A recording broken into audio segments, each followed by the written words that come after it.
First of all, thank you for all the help that you've given us, all the people in the Zendo and people off in the distance.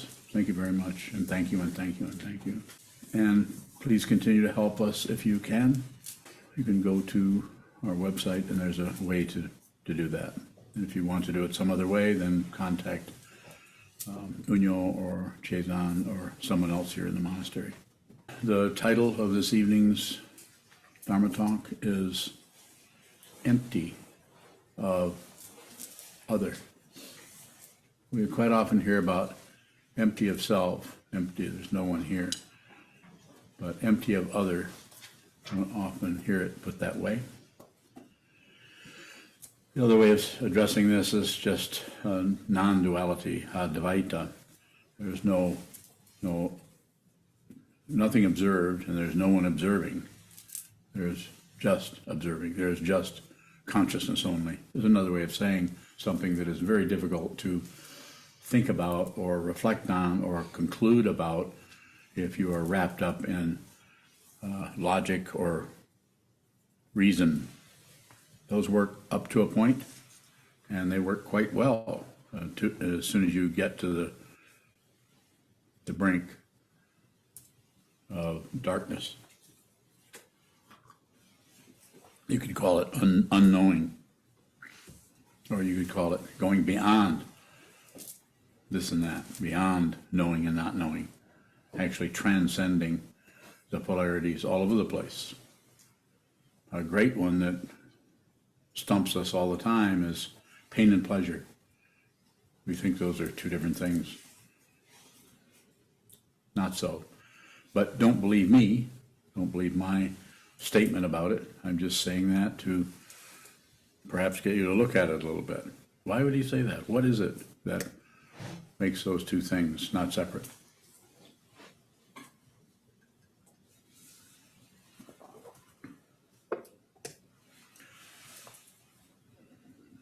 So bluntly stated, consciousness, the illusion of consciousness showing up as this individual and that individual, the polarity situation, is just that. It's an illusion.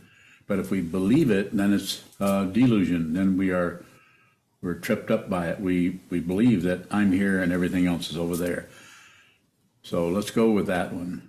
Everything else is over there. Everything over there is a delusion if you think it's there. And it's an illusion if you see that everything you thought about what is over there is untrue. So it's empty of your reflection, your conclusions about it. We're not saying that you can't see a relative situation. A man just walked by in a red shirt. How's that empty of other?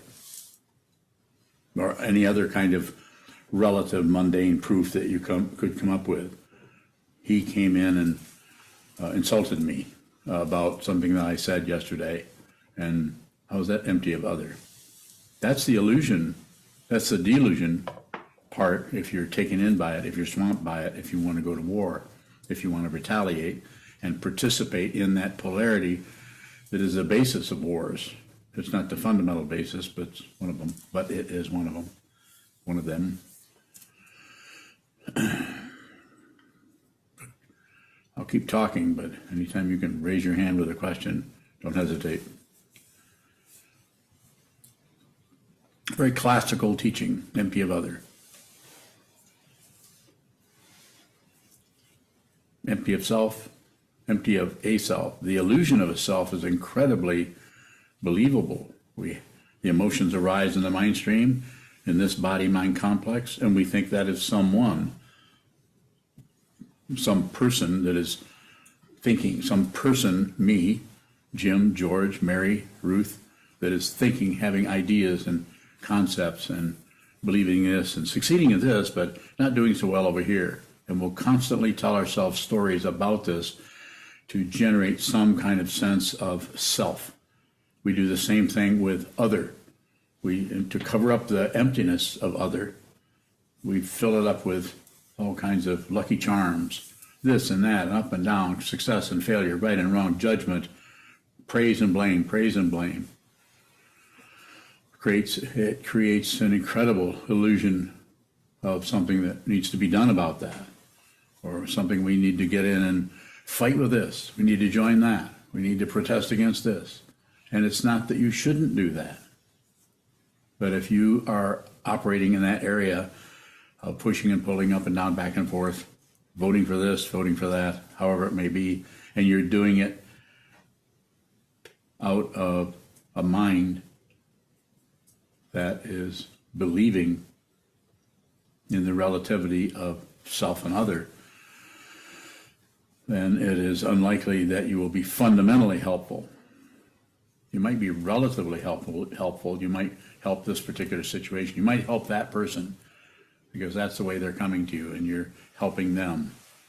But if you look at it closely, you're probably doing it from a position of superiority, sometimes quite hidden.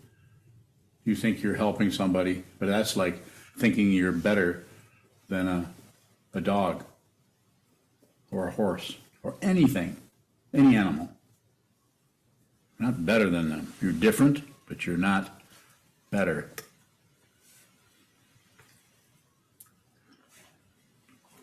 All kinds of room for questions there. I see two hands up. I have a second. Go ahead, Chazan. I'll get back to you young people later. Sometimes when we're sitting, there might be a little bit of a sense of empty of self, but the other quality seems less apparent. And I'm wondering in what way the empty of other shows up or is seen, Bowing. Well, if the emptiness of oneself or egolessness has not come up in your mind stream pretty strong, then seeing empty of other will be more difficult.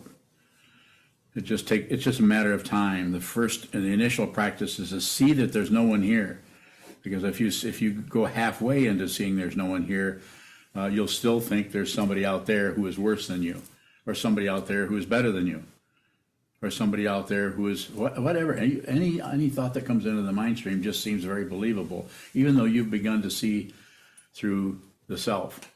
It's traditionally it's called Sosotarpa, I think. Correct me if I'm wrong. All of you know-it-alls. Empty of self, but not completely empty of others. Still hooked on the otherness out there. It has to be complete. Just emptiness of self won't go the whole way. The possibility of you coming out and just feeling superior because you think you're enlightened. You see that everyone else is still confused. Whereas if you see through this and you see the emptiness of other, you don't set yourself ahead of anybody. You don't claim any credentials at all. This is not a credential I'm claiming. Whatever this brown thing is here. But if I sat on a garbage can lid out in Myers parking lot or Sears parking lot, instead of in a monastery or a zendo, and wore a sombrero or a beret, or didn't wear any hat, but just dressed in ordinary clothes, you may listen to me, and you may not. And also, very difficult to encourage anyone to train their mind in that area, although there's a few people that work that way, especially the current non-dual teachers that teach non-duality tend to try to do it without any tradition, particularly. They have some, but not much, because they think they can teach without the accoutrement. These are very important.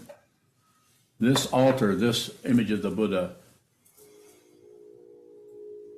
you can ask questions about that if you like. They are not to be worshipped or believed in. They are aspects of relative otherness that support a practice so that you can fundamentally see your true nature. You need to see your true nature. I can't show you. No one can do this for you. You need to see it. I'm picking up some energy here. Not yet. I'm going to go to Myoka first. He had his hand up a while ago. Second thought, I'll go to you. What is it? A question from James. James who? I don't know. No James on here. Go for it. He says, I just lost my dad yesterday. I was wondering if you have any teachings to help me during this rough time. Thank you so much. It's not going to feel like it, that your dad hasn't gone anywhere. Don't believe me. Consider it a little bit. He's just like he's in the other room. This doesn't mean it isn't heartbreaking for you. And you should go with the heartbreak. Don't stop anything. Nothing goes away that is real. Only the things that are unreal vanish. People's bodies tend to go away. Mine's been working on going away for 81 years.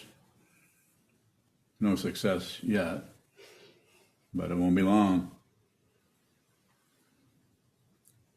As has been said way before I got here, what is fundamentally important and real is not threatened. And so that's hard to see when the ego mind, the self-centered mind, the right and wrong mind, the up and down, back and forth, and the otherness that's in the world, all of the rules and laws and legal systems and political stuff. It looks like we need to do something about that. And we get convinced that we are somebody who's succeeding, or we are somebody who's failing. And relatively, of course, we are. And if you chat with somebody else, they'll confirm that. Unless they're a practitioner, then there'll be much more hesitation over confirming anything for you. If they're one of your Dharma brothers or sisters, just to say it in the family way. No, not that.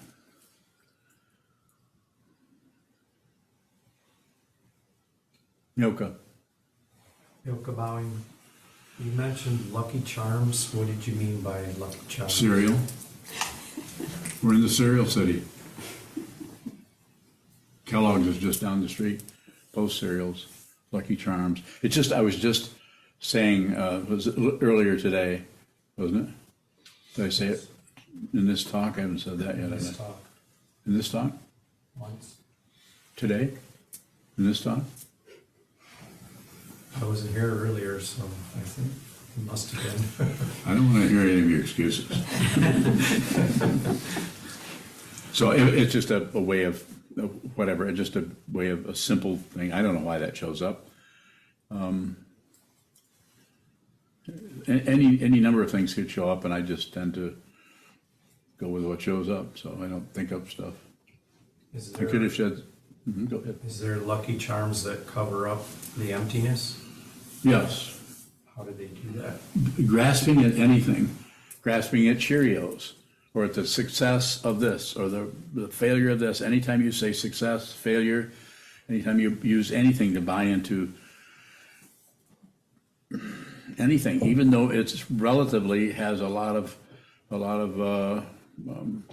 qualities that look like, well, this is fundamentally true. This is what is happening. You follow me? Do you follow me a little bit? If you do, paraphrase what I said. So we're looking for something to solidify the suspicion that there's something else, something going on. So Lucky Charms or Cheerios or cornflakes, or just a simple, nothing fancy about the Lucky Charms situation. More?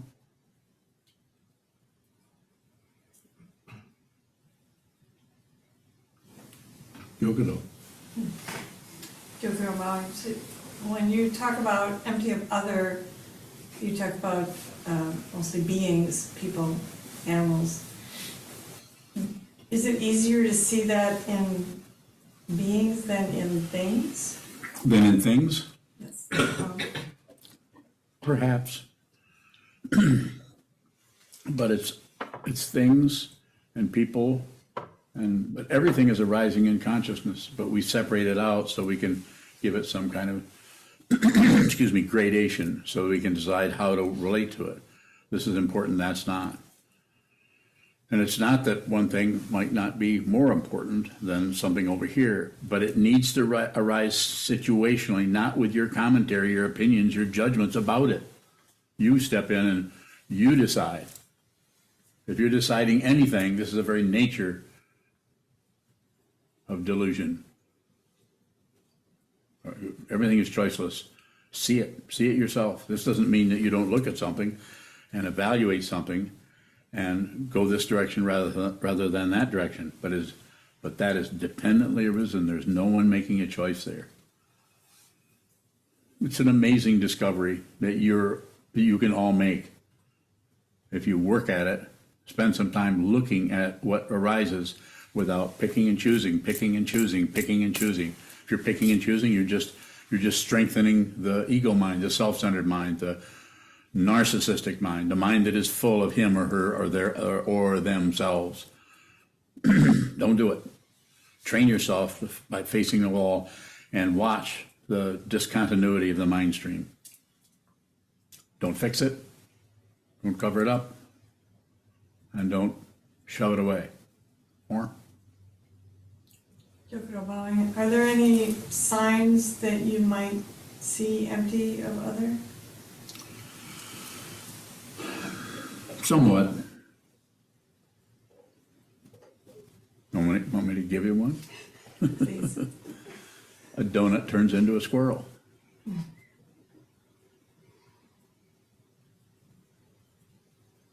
I see your head go like that. Actually, it went this way.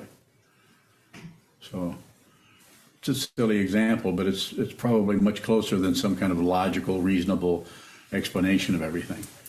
This is why in ancient times, as the Chan and Zen teachers used puzzles or mondo or stories about that didn't make much sense, or koans, in order to trip up your logical mind that is progressing towards understanding something relatively and help you see something ultimately. If you see something ultimately, you don't see anything else. Sometimes it's referred to as a mirror. You see yourself, not this physical form, but your true self in everything, empty of other. There isn't any other. That's an illusion that if you believe it, if you chase it, if you're at war with it, it's a delusion. You're deluded by what this is. Whereas if you see what it is, simply put, it's unreal. It's unreal. And it's vividly, as Trungpa Rinpoche says in the Sadhana Mahamudra, vividly unreal in emptiness, yet there is still form. Vividly unreal in emptiness, yet there's still form. There's still people. There's still dogs. Cats. There's still illness. There's still sickness, aging, and death. What the Buddha saw when he left his temple, he saw sickness. He saw someone who was very sick. He saw aging, and he saw a very, very old person. And death, he saw a corpse. And the third thing, or the fourth thing that he saw, sometimes it's called the four marks of existence, was a mendicant, or a sannyasin, or a Parivrajika, someone who is searching for the truth. Usually, even in ancient times, they showed up in robes. They shaved their head, even then, just to show that they're a little bit looking for something different. Set them aside. They call them leavers of home. Chisho. Showing, if one is seen through self, to whom does the delusion of the other occur?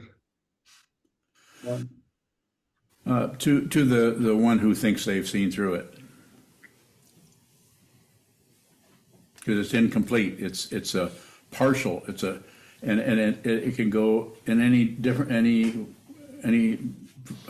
one of various directions. There can be a really intense seeing that there's no self, but if one is still hooked on other, then that might show up. As what we should do for them, or it might show up as very, very compassionate kind of situation, that people need help, the poor beings. So the bodhisattva who has the enlightening being, being on the path, who is seen through self, first bhumi, pramudita, and the one who is going along slowly starts to see that there isn't anything else. And I would say it this way: you don't really have to go through those bhumis. You may or you may not. I don't really teach boomies, although I've studied them somewhat. And so there's still the feeling that you're awake and other people aren't, and you have to help them, or you have to go to the top of the mountain and ignore them because the whole world is crazy, but you're going to live in enlightenment on the mountaintop. Sometimes called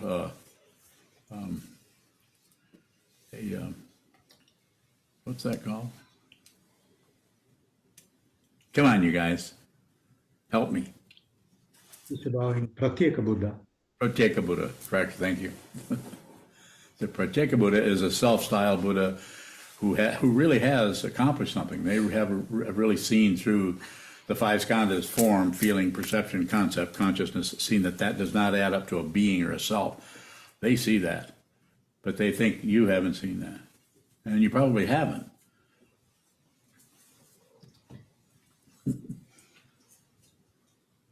It's quite entertaining. So there was a question there from, see if I can find it. Okay, Bo bowing. What are grasping and attachment? Are they pointing to different behaviors? Grasping is just passion, and attachment is grasping and clinging. So they're very similar. One actually grasps, and the grasping may release fairly fast. If someone is on the path, may still continue to grasp, but the tendency to fixate on it or attach to it is less. So therefore, I say, don't let go. I say, watch the attachment, so you see completely what that is. And if you're grasping, just watch the grasping. You don't have to stop grasping. I'm not trying to polish you into some kind of magical being. You get to actually do this yourself with the negativity. So just observe the grasping, and observe the attachment. When this hand closes down on something, that's attachment. Or another word for it is fixation. So they're similar. They're operating in different ways.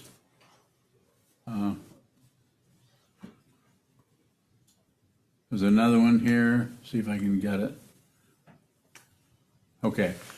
John Poole is John bowing. How do we reject otherness in people special to us, like a wife? You have a wife? All right. So how do we reject otherness? We think that we conclude that what is happening with them in their mind is somehow wrong or needs to be corrected, or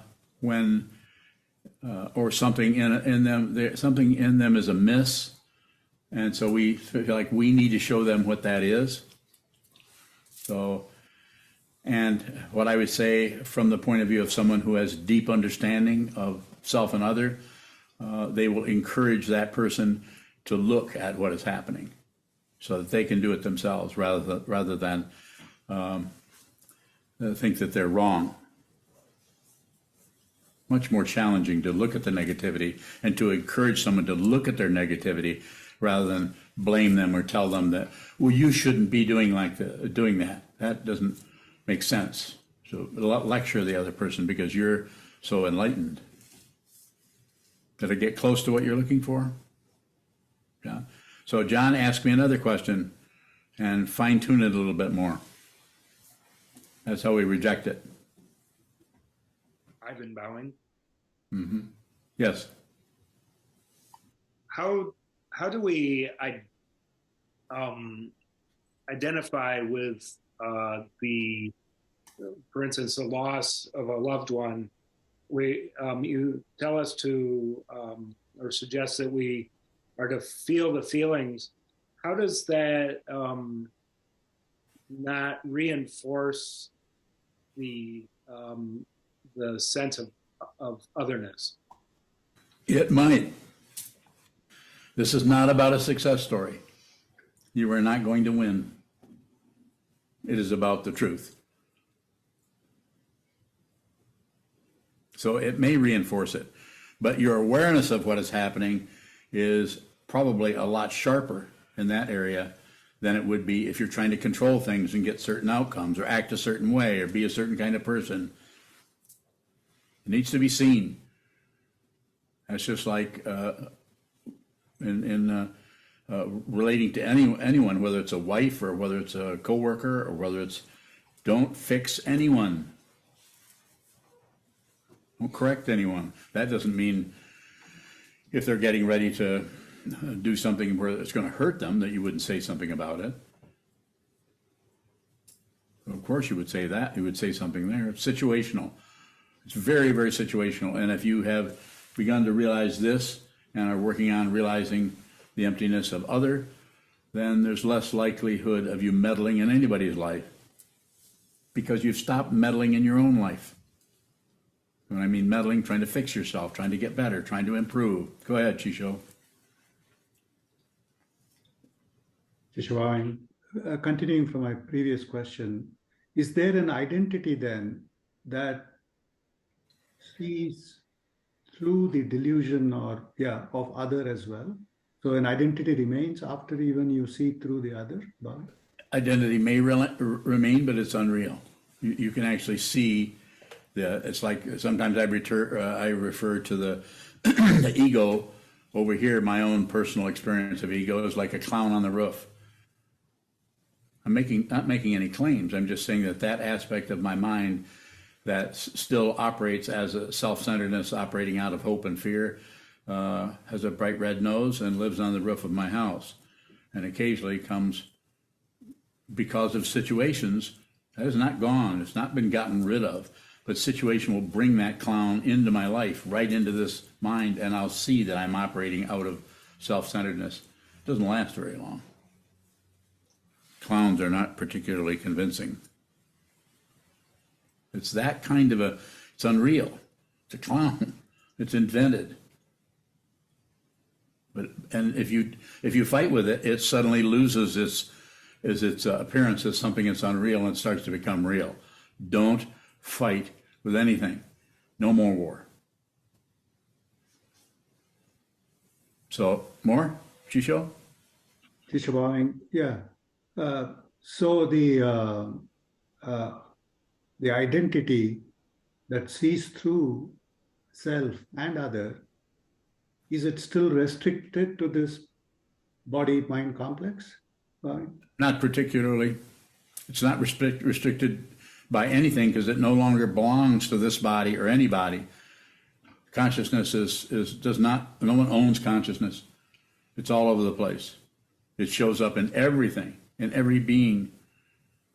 So the restriction is gone. You may do something, you may become a teacher, you may not.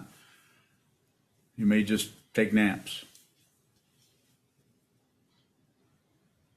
And so the consciousness that sees through this is not a self. Consciousness only sees this, sees that the object that is being seen and the subject that was there is gone, and there's just consciousness. Even the object, because it's empty of other, has collapsed. It doesn't mean it's not still there. Of course it is. If you go too far with it and get too idealistic about we're all one and everyone's empty and nothing matters and that, then if you're around someone who sees what this is, they're likely to knock you in the head. Because they're not limited by anything. And they see dependent origination in its totality, the totality of it. And they're not separate from it. So someone who is clear or awakened or realized functions just like dependent origination does. There's no self in the skandhas. There's no self in the leaves that fall from the tree or in the clouds that float through the sky. No one's there. Consciousness is everywhere and is nowhere. It's also not two, not three, not four, not. That's why we use negation to even teach this. John Poole, are you ready to reframe your question? Nope. I'm looking forward to that. Whenever you can do it, let me know. Question from Naveed. Naveed. Are we many beings of the same thing, or are we all just one thing? Bowing. Neither one. Both of those miss the point. Many, but they make sense. If I were to say either one, you'd say, okay, we're all one. Or, yeah, we're many beings. But that it doesn't, you can't describe this. That's why it's so incredibly mysterious. You can't describe it. If you describe it, this is what description of anything looks like. It's not that you can't say this is a brown stick with a curve on one end. Of course you can. But what is it actually? The description is one thing. In its actuality, I can tell you what it is. I can tell you in a couple of words, but you have to do the work there to see it. Otherwise, you'll continue to divide and say this is right and this is wrong. This is not separate from anything. It's not separate from the worst murderer who's ever lived, and it's not separate from the greatest saint who's ever lived.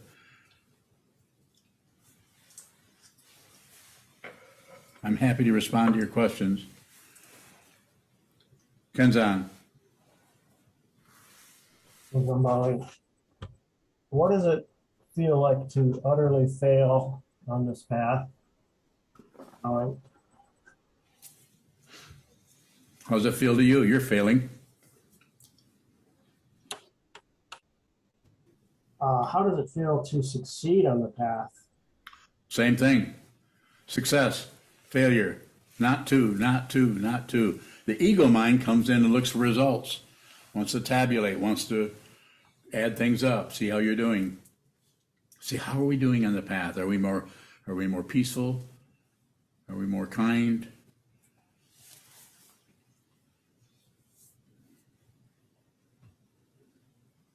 It's not that coming to conclusions aren't helpful to see that we're doing better. We're less likely to blame our partner or our situation or our community or our coworkers for what's going on, what's going wrong, even though we see that they might be the cause of it. We're more likely to give them the benefit of the doubt because we've worked with our own negativity. We've seen how difficult it is to work with our own mind. So when we meet somebody who has no mind training at all, we're likely to give them a little bit of space. We might even go so far as to see that the reason they're giving us a hard time is because they're suffering so much, and this is the way they cover it up, is by accusing someone else, rather than accusing us, rather than saying, I see this situation, there's a misunderstanding here. What can we do to work that out? Some kind of communication, cooperation, collaboration that comes out of just basic sanity. Nobody's going to win, nobody's going to lose. But some people demand to win. They've got to be right. It doesn't mean that there'll be a show-off. Some people are very, very clever about that and know that it looks better it goes off over much better if you look humble or if you looked meek. But still, in the dark, you're still pounding your fist because you want to be right. Ego. Kenzan. Is there a difference between failure on the path that may be pointing toward a deepening understanding? Is there a difference between that sort of failure and a failure that's just a reinforcement of old patterns of failure? Like, I'm a failure. So it's difficult for me to go into that and answer it in the way you're presenting it. But let's go back to the beginning about failure. There's really no failure. If you're on the path, just continue to return to the examples that have been set out since ancient times. The teacher, the teaching, the community, the Buddha, the Dharma, or the awakened truth, the Buddha Dharma, and the community, people that come together as we're doing here, as we do several times a week. Come together and study this material together. Present our questions to the teaching person and try to work with our mind in a direct way. Success and failure it's not that they aren't talked about, and some of the teachings talk about success on the path, but it's not just a relative situation that's happening there. It's a fundamental success where there's no more grasping, no more relative success. There's just the grasping has gone away, and the aggression has stopped animating one's activity. And the ignorance, the ignoring the ignorance and prejudice part of the mind has stopped closing down on what is appearing, and one begins to operate in consciousness only. And so therefore anything one does is in tune with anything that's arising around them. If nothing is arising, they don't do anything. But if something is arising, then they relate to that in a genuine way, which is very direct, without warfare. This means that if the warfare comes at you, you aren't necessarily going to come back and go to war with that person. And of course, we can come up with all kinds of stories. Well, what would you do if this happened? What would you do? Well, what if somebody stole your son? Or what? You can go on and present all kinds of difficulties, and then put that in front of the awakened person and see how they handle it. And they would handle it, if they're awake, if they're clear, they would handle it in the dependent origination that was showing up there. All qualities, nothing would be missed, including the mind of the person who is committing such a painful thing. A few questions from Spool String. I'll take a couple. And then I've got several here too. Go ahead. Can I drink alcohol in small amounts? Will this be detrimental? Perhaps a good test of awareness within dependent origination? You know, I can't really speculate on that. It would be silly of me to try to do that or set up a standard for it. You're already saying it. You know, some alcohol is probably okay, but alcohol is a drug. And so drugs, the coffee is a drug. So drugs are different. Some drugs are very, very problematic. Some people might say lysergic acid diethylamide 25 is bad, and other people are say, that's great, that shows you the nature of reality. Someone else would say, have that up and down position about ayahuasca or psilocybin or cocaine for that matter, or cigarettes. I mean, there's just so many different ways of doing that. So coming back to your situation, I would trust you. I would say in the monastery, we don't allow alcohol in the monastery proper, the grounds of the monastery, what we call a campus.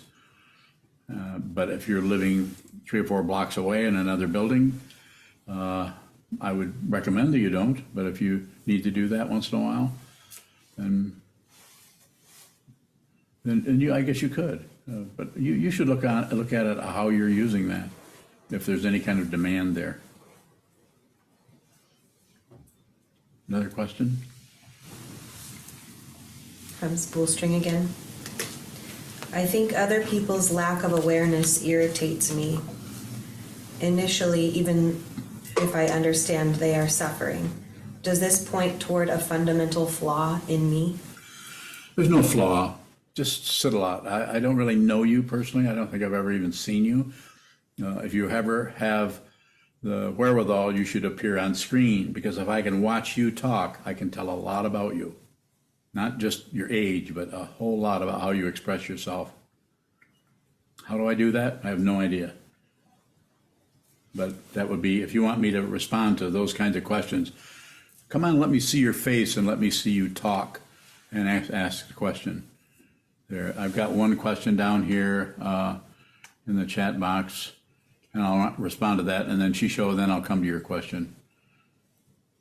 It's Bo again.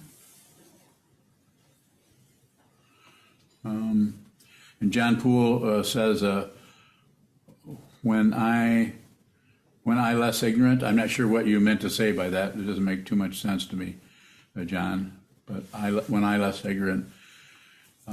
So you can rewrite that if you want, and I'll try to address that if you want to. A bow bowing is a rising of all thought or concept, a form of grasping, or only a rising of egoic thought, or is grasping the focusing on a thought and not the arising. You know, you got too many oars in that boat. So just ask me a straight question, and when you do either or, I mean, you might as well just figure it out yourself. You're already thinking so much about it. I can't do an either or. I mean, I can, but how is that going to be helpful to you? Just to pick one of the things you said? You could do that. The rising is a rising of all thought a concept. Let's stop right there. Yes. Chisho, you have a question? And by the way, Bo, I appreciate your questions, so it's not, I'm just trying to help you fundamentally rather than ignore your question. Chisho? Kishwaim, is the aspect of consciousness that sees through self and sees through other the same as what receives in Shikantaza? Yes, that consciousness can do anything. It can receive, it can produce, but it doesn't see much difference in that because it is functioning with dependent origination.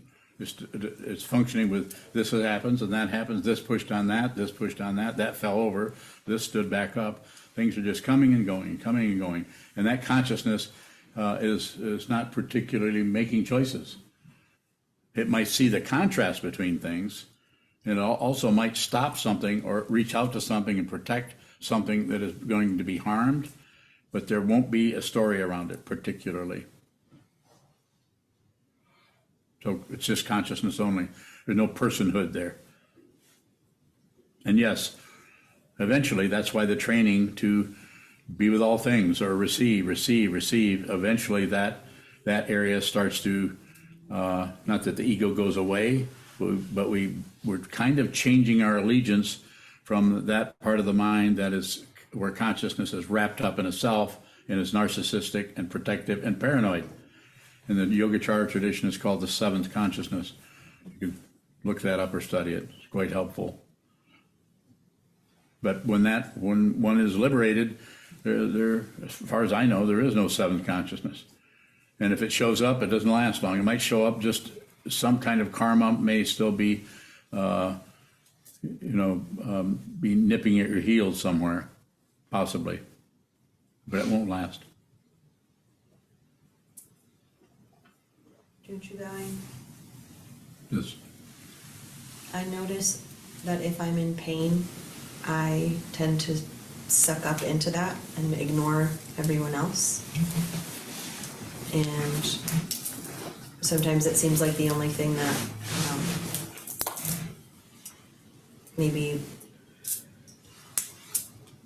pulls me out of that is if somebody asks for help and then I see how self-absorbed I was. So I'm wondering if I need to or if I should, when I'm in pain and I am being really self-absorbed, if I should intentionally try to flip that around. No.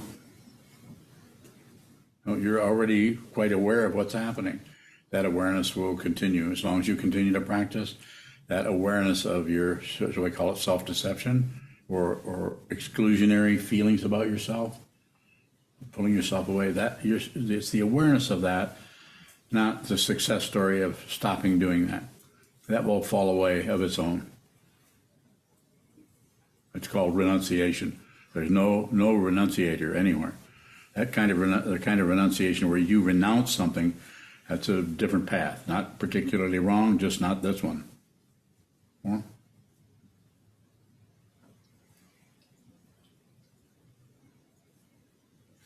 Sokuzan. Sokuzan, when you talk about seeing through other, it feels like it could feel like you're going insane. Might it feel that way? Sure. No. That's why we need this path can be very, very difficult, depending on what karma brought you here. So yes, it could feel like that. That's one of the ways that the ego protects itself. Oh, you can't be doing this, you're going to go crazy. Yes, it could feel like you're going crazy. And sometimes even the teacher, he, she, they, because of the way in which they are teaching is not in line with social mores or conventions or standards. Sometimes they, in order to save all beings or serve others fundamentally, they may, break the law or go outside of the dynamic. I'm not saying they have a right to do anything. Might have to lock them up. I don't know. Sometimes in the Tibetan tradition, it's called crazy wisdom, and it's taught that way. But that could show up in any tradition, because wisdom doesn't really look for standards. More? I would say go crazy. Don't fight that, allow that, but make sure you return to the cushion, return to the teaching, return to the teacher, return to the community. You're in this situation. It's not that everybody in here is completely sane, of course not. But the intention here is to awaken, to see what this is ourselves, with the support of a community that is endeavoring to do that, and with the support of the Dharma, which is not just me talking. We study, I don't know how many different texts. Can somebody give me a number of how many different texts we're studying right now? Not how many classes, because I know there's 11, but how many texts are we studying that are things that I didn't necessarily say? 5? At least. At least 5. Drawing 7. I might have known you would know, Jisho. So the 7 different, can you list them? So we study the essentials of Chogyam Trungpa Monday. Monday evening we have started Diamond Sutra. Tuesday morning, Path is the Goal. Tuesday evening, Cutting Through. Wednesday, Shobo Genzo. Friday, Yearbook. And Sunday, 30 verses. Bhavin.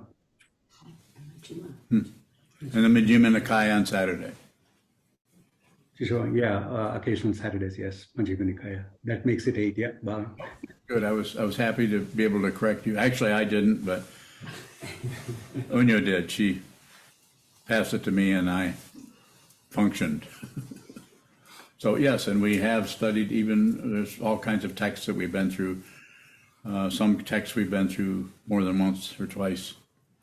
So we're studying the traditional Dharma, and we're studying how this person interprets that and interprets the path, and also Trungpa Rinpoche and Kobun Roshi and other.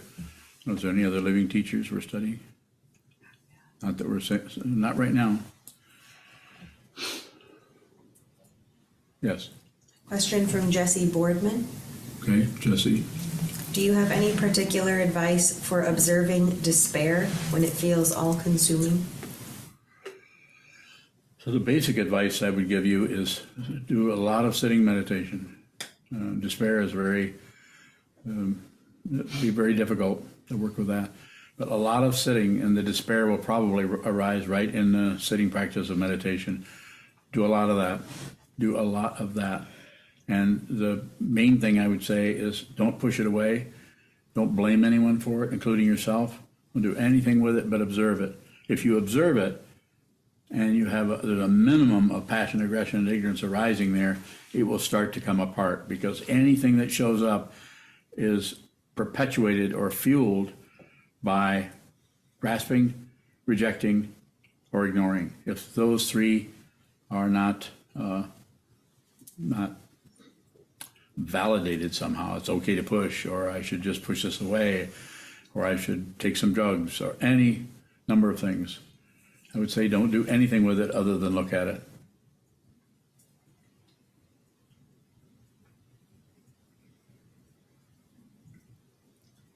Jacob. Jake Bowing.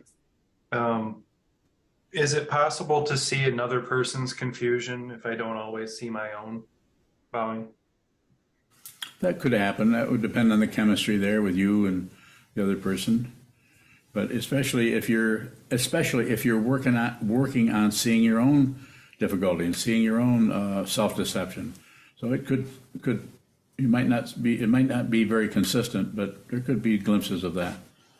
It would depend on the dynamic. If it was your partner, or if it was someone in your work environment, or a Sangha member, something like that. There's so many variables there. I think anything is possible.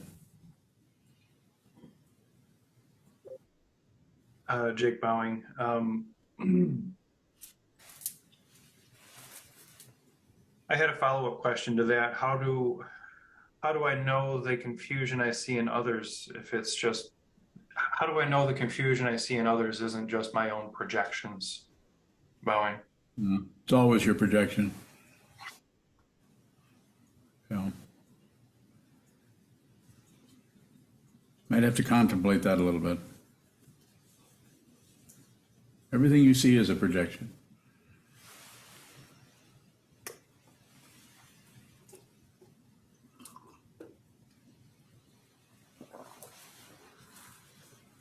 take a final question or two if there is one, especially in here.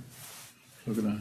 Sokuzan, when you talk about seeing through self, and you might not have seen through other, it feels like there's a progression there.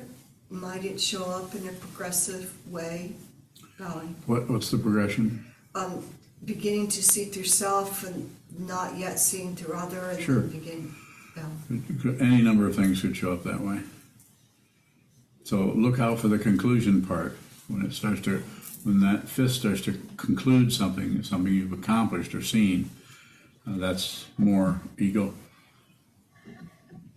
There will be no conclusion. There will be no, if you awaken, you actually awaken, there will be no proof.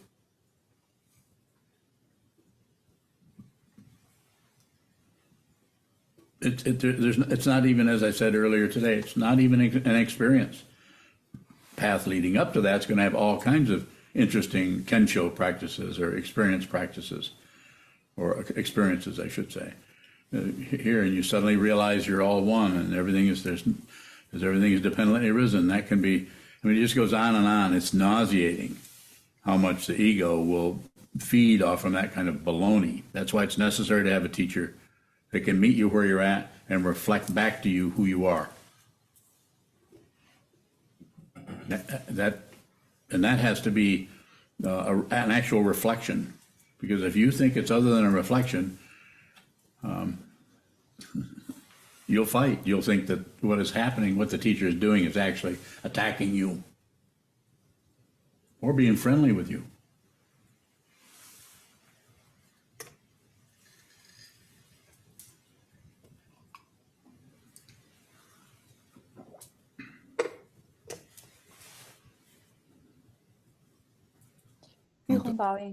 Yes, Yuhong. Is awareness as same as wisdom, Bowie? Well, you know, these are concepts. They kind of float around different places. The awareness is the seeing, receiving something. There's awareness. That's more like the practice, and then the wisdom is when it no longer sees objects as objects. The awareness sees the objects move. This comes, that goes. I feel good. I feel bad. Clouds are going by. Dogs are barking. I'm still worried about my job.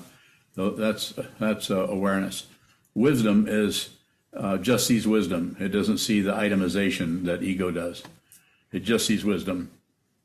But if that wisdom and consciousness in a person or in a teacher is responding to people, then that teacher will respond with whatever items you're grasping, rejecting, or ignoring, because they see that. But if there's no questions, then there won't be any teaching.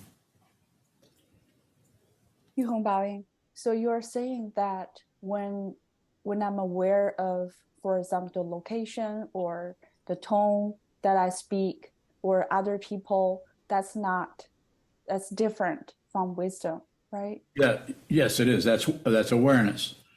Then that's what I'm encouraging you to practice is be aware. Sit down, hold still, hold everything still that you can without being rigid, and then watch the mind come and go until you eventually realize what is observing that and what is being observed.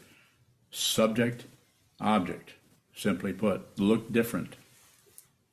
They're, and you would even, if you discuss it with someone, you would even agree that they are different. The subject can't be the object. That's impossible. But they're not separate. They're also not the same. Difficult. Yuhong Baoying, when you mentioned today the three pains, the third one, for example, if I'm able to relate to the person to not to see through, just not take it personally, at the same time to see the person's pain, is that awareness, that wisdom, or is no? I think it's there's the beginning of that. We tend to get flashes of that the more we work on this path, but until this, I don't want to be too rigid with it because it can show up so many different ways. But until there's an understanding of who you are and who you aren't, then it's going to be very difficult to see who other people are and who they aren't. It's going to take a while. So I don't really want to comment on what you're saying from the point of view of saying, is this wisdom or not wisdom? Sorting things out doesn't work so well.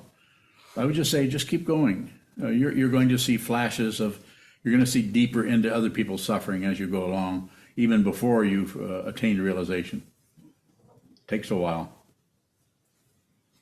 Thank you, Bowing. Thank you for the question.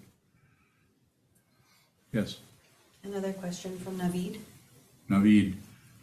If I get upset with someone because of the inherent badness that they've done, am I still blaming them?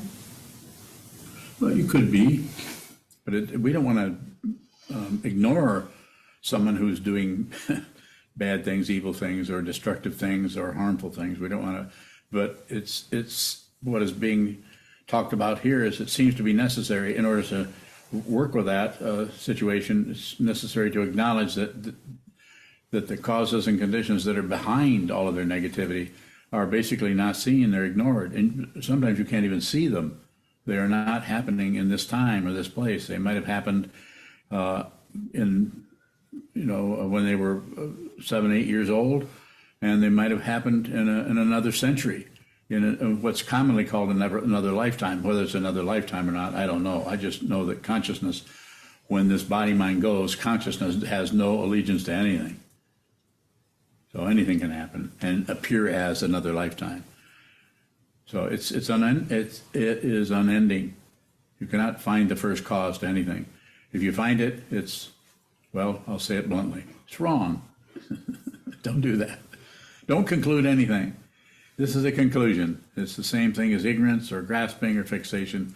You don't need to do that. You can live in an open dimension. It's not that doesn't mean you can't play softball. That if I did that, I would have missed it. It would have gone right on by me. Do we have any other questions, or should we close the casino? Okay, we can close. Thank you so much for attending and for your questions. They're really great. I feel better, and I don't know how I'll feel in 10 minutes. You may have to come back and help me.